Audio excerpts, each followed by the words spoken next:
들어가 보겠습니다. 그러면 현재 120메가와트에서 495메가와트로 용량을 늘릴 경우에 열과 전기 공급량 얼마나 차이가 나나요, 임 교수님? 네, 일단 여기 나와 있는 지금 메가와트 단위 이제 전기 용량 기준입니다. 그래서 당연히 이제 아까 말씀 주신 것처럼 현재에 비해서 한 3-4배 정도 이제 증가한다고 볼 수 있고요.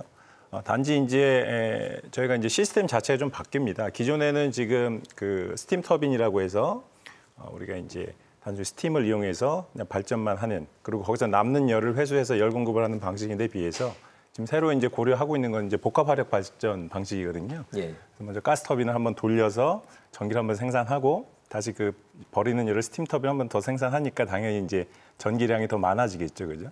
그렇지만 전기량이 많아지는 대신 열은 조금 더 덜 나오는 그런 상황이 되겠고요. 그래서 지금 전체적인 그 대전 열압 발전의 설비 구성 계획안을 보면 전기 용량은 지금 말씀드린 용량대로 증설이 되고요. 열 공급 용량은 거의 동일하게 유지가 됩니다. 그 얘기는 아까 열이 조금 덜 나오는 부분하고요. 그다음에 그렇게 돼서 좀 부족한 부분을 열전용 보일러나 이런 부분들로 이제 좀 상쇄시켜서 이렇게 지금 계획을 세우고 있기 때문에 전기 용량은 증설이 되고 열 용량은 그대로 유지된다. 이렇게 이해를 하시면 될 것 같습니다. 예. 네 분 가운데 현재 대전 지역의 이 에너지 현황 혹은 현재 상황과 필요한 이 상황과의 간극 같은 걸 혹시 조사하거나 안고 오신 분이 있으면 좀 말씀을 해주시기 바라겠습니다. 우 본부장님도 기본 통계는 갖고 계시죠? 자립도가 낮다는 얘기는 아까 화면에 잠깐 나왔었고요. 자립도도 이제 그 타 시도 비해서는 1.96%밖에 안 되고 낮고요. 하나 말씀드리고 싶은 거는 저희들 이제 예를 들어서 서울 수도권의 평촌 지역 같은 경우에 보면은 발전소가 바로 아파트 담벼락 그냥 10m에 접해 있습니다. 접해 있고, 그리고 또 청주하고 대구 같은 경우에는 기존의 청주는 이제 연료를 다 비우시우 쓰다가, 그리고 대구의 발전소는 우드 펠렛이라 그래가지고 폐목재를 쓰고 있었습니다. 근데 이제 주민들이 하고 이제 환경단체에서 계속 이제 문제 제기를 해주셔가지고 그 연료 전환을 해가지고 LNG로 공급하고 있습니다. 그런 것처럼 이게 전체적 지역적으로 보면은 도심지 안에 저희 지역 발전소가 있습니다. 예를 들어서 수력 발전소나 원자력 발전소는 해변가에 있지만요, 저희들은 주민 친화적으로 가장 가까이 있는 그런 시설이고요. 그것도 지역하고 발전을 같이 해온 시설들입니다. 그래서 대전 지역에서도 이런 부분에 대해서는 좀 더 이렇게 적극적으로 좀 검토해 주시면 좋겠습니다. 예. 수력 화력에 비해서 기존의 이 발전 시스템보다는 이미 지역 생활권 안에 들어와 있다. 그러니 그것도 좀 감안하고 살펴주십사는 입장이신데 어떻습니까? 저희 에너지 자립률이 낮다라는 현실이 일단은 하나가 있는 것 같고요. 예. 저희 환경단체에서 사실 에너지 자립률 얘기할 때 지역에 이제 지자체나 이런 곳에 요구하는 게 뭐냐면 좋다, 지역 자립률 낮은데 그러면은 그 자립률의 확대를 위해서 어떤 계획을 가지고 어떤 노력을 하고 있나, 이런 질문을 많이 합니다. 근데 제가 파악하기로는 현재 대전시는 제6차 지역 에너지 계획이 세워져 있습니다. 그 계획 안에 보면은 신재생 에너지 비중을 40년까지 20% 이상 높이겠다. 지금 한 2% 정도 되나요? 아무튼 전력 공급을 2% 정도 하고 있는데 그걸 확대하겠다라고 하는데, 2019년에 제가 시군구 에너지 수급 통계 자료를 보면 실제 이제 재생에너지 부분이 12만 톤 이 정도가 발생하는데 그중에 대부분이 폐기물이 차지하고 있어요. 아까 교수님이 얘기하신 청정원 에너지에 속하는 태양광이라든지 이런 부분은 10% 정도 안팎으로 해서 사실은 좀 균형 있게 재생에너지의 발전이나 이런 것들을 지역 안에 자원들을 조사해보고 발전시켜 나가야 되는데, 이런 노력 없이 제가 판단하기에는 이런 발전시설에서 용량을 확 늘려버리면 자급률이 확 올라가잖아요. 저는 대전시가 이런 것들을 생각하고 있는 게 아닐까 싶어서 환경단체 입장에서는 이런 방향은 맞지 않다. 지역에 데이터들이 있죠. 사실은 지역의 구별 데이터나 이런 것도 사실 나오기 시작한 지 얼마 안 된 걸로 제가 알고 있거든요. 이런 지역 데이터들을 다 조사해보고 우리 지역에 적합한 방식은 어떤 것인지, 저는 대전시가 이런 얘기를 해나가기 시작하면 그 안에서 이 문제도 저는 풀 수 있다고 보고요. 다양하게 우리 지역민들의 이야기를 들을 수 있다고 생각하는데 이 부분이 되지 않는 것이 가장 답답한 부분이 있습니다. 예, 저희가 토론 안에는 담겠지만 오늘은 공공기관의 주체는 저희가 모시지는 못했습니다. 네 분과 일단 토론을 진행을 해볼 텐데, 임 교수님, 이게 시장 영역에 완전히 맡겨둘 수 있는 그 에너지 현황인 것인지, 지금 말한 산업자원부, 대전시, 분명히 공공기관도 연결이 되는 지점인데 어떻게 풀어나가는 것이 좋겠다고 일단 먼저 한번 말씀해 주시죠. 이제 전체적인 추세는 사실은 이런 전력이나 그러니까 에너지 시장 자체, 분야 자체가 굉장히 전 세계적으로 사실은 굉장히 중요한 에너지 안보하고 직결된 문제이기 때문에 쉽게 이게 민영화하기는 쉽지 않은 부분입니다. 예. 그래서 이제 궁극적으로 그런 방향으로 가기는 하겠지만 특히 우리나라 같은 경우에는 사실은 어떻게 보면 아일랜드 같은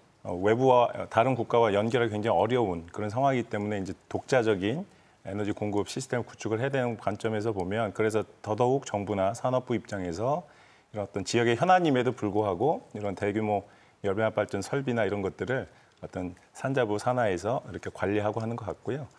그렇지만 이제 이런 것들이 이제 향후에 지금 현재 정부에서 분산에너지 활성화 로드맵을 수립을 하고 있습니다. 그 내용 중에 주요한 내용 중에 하나가 어떤 지역에서 필요한 에너지를 지역에서 생산해서 쓰는 즉 자립도를 좀 높이는 방향의 정책을 지금 방향을 수립을 했기 때문에 향후 이제 각 지자체별로 뭐 대전시를 포함해서 기존과 다른 즉 지금 전력 수급을 대부분 지금 그냥 국가 그리드망에서 지금 공급을 받고 있는데 앞으로는 지역의 에너지에 대한 문제는 지역이 좀 일정 부분은 이제 스스로 해결을 하라는 이제 취지거든요. 예. 그런 입장에서 보면 대전시도 조금 지금보다는 훨씬 더 적극적으로 좀 또 주민들이 수용할 수 있는 그런 수용성을 감안한 에너지 정책을 지역 에너지 정책 수립을 해야 된다고 봅니다. 예.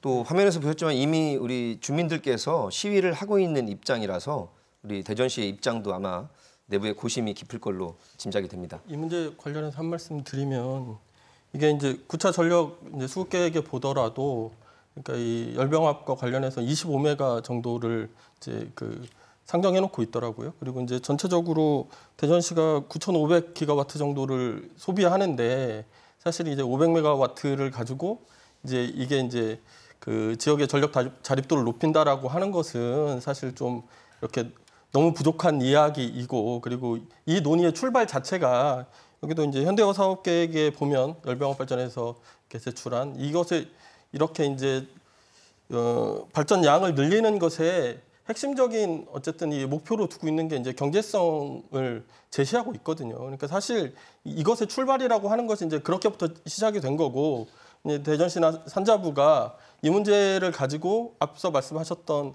이제 지역의 에너지 자급도를 높인다던가 분산한다던가 이런 목표를 전혀 갖고 있지 않기 때문에 좀 약간 다른 측면의 논의가 아닌가 싶습니다. 예. 지금 말씀을 해주셨는데 이게 이제 전기 생산량을 늘려서 이 사업 주체의 수익을 창출하고 또 공학적으로면 지역 에너지 사업자들 간의 이권 다툼에서도 촉발된 것 아니냐 이런 또 분석이 있어서 어떻게 보십니까? 그 사업자가 이제 예를 들어서 용량을 늘려 가지고 더 수익을 올리려고 그런 출발은 아닌 것 같고요. 그거는 이제 전력 시장을 우리가 약간 들여다보면은 현재 전력 시장에서 경쟁하는 사업자들은 대부분 다 고만한 크기예요. 그리고 여기 이제 현재 기술이 또 그 정도 수준에 와 있고 그렇기 때문에 우리가 경쟁을 하려고 그러면은 덩치가 비슷해야만이 이제 전기 생산을 해가지고 판매를 잘할 수 있는 그 점이 있는 거고 있고요. 그런 의미에서 이게 일종의 고육지책이지 이게 뭐 꼭 200짜리 해도 되는데 400에서 돈을 더 많이 벌겠다. 그건 절대로 아닙니다. 아니고 그리고 또 하나 말씀하신 지역 에너지 간의 관계는 그래서 어디 보면은 이제 저희들하고 도시가스하고는 약간 경쟁업체입니다. 지역 난방을 두고요. 난방을 두는데 또 연료 공급으로 두고 보면은 아까 버시알 화면에도 나온 것처럼 실질적으로 지역민한테 혜택이 돌아가는 것은 그만큼 도매 공급 비용하고 소매 공급 비용이라는 용어가 있는데요. 예를 들어서 이제 100메가 이상 발전을 하게 되면은 가스공사로부터 직접 받고요.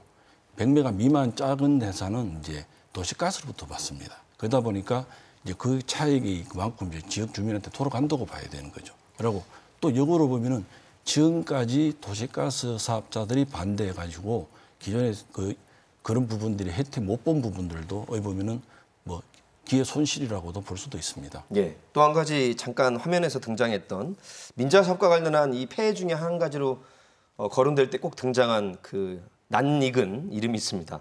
이 대전 열병합 발전의 실질적 소유진 외국계 자본 맥쿼리가 등장을 하는데 먹튀 논란 뭐 이것까지도 제기가 되고 있는 상황입니다. 어떻게 보시는지 한번 짚어주시죠.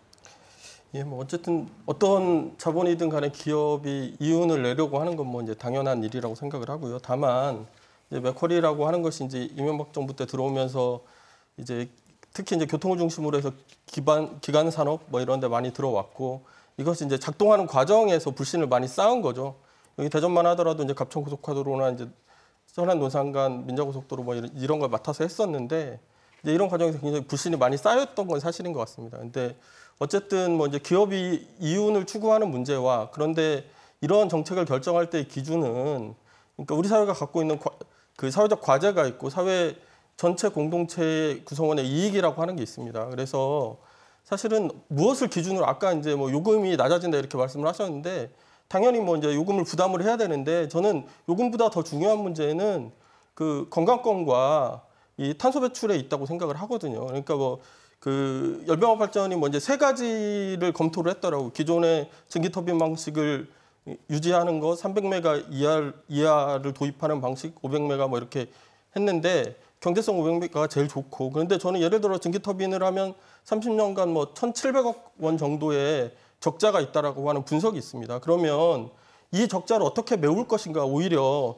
저는 뭐 이제 공영화하는 게 좋다라고 생각하지만 당장 이제 시간의 문제가 있고 그 논의가 시간에 걸린다라고 하면 오히려 이런 부분을 해결하고 탄소 배출은 지금의 수준에 맞추는 것이 사회적인 어떤 과제와 사회 구성원들의 이익에 걸맞는 것이다 이렇게 보고 있습니다. 예.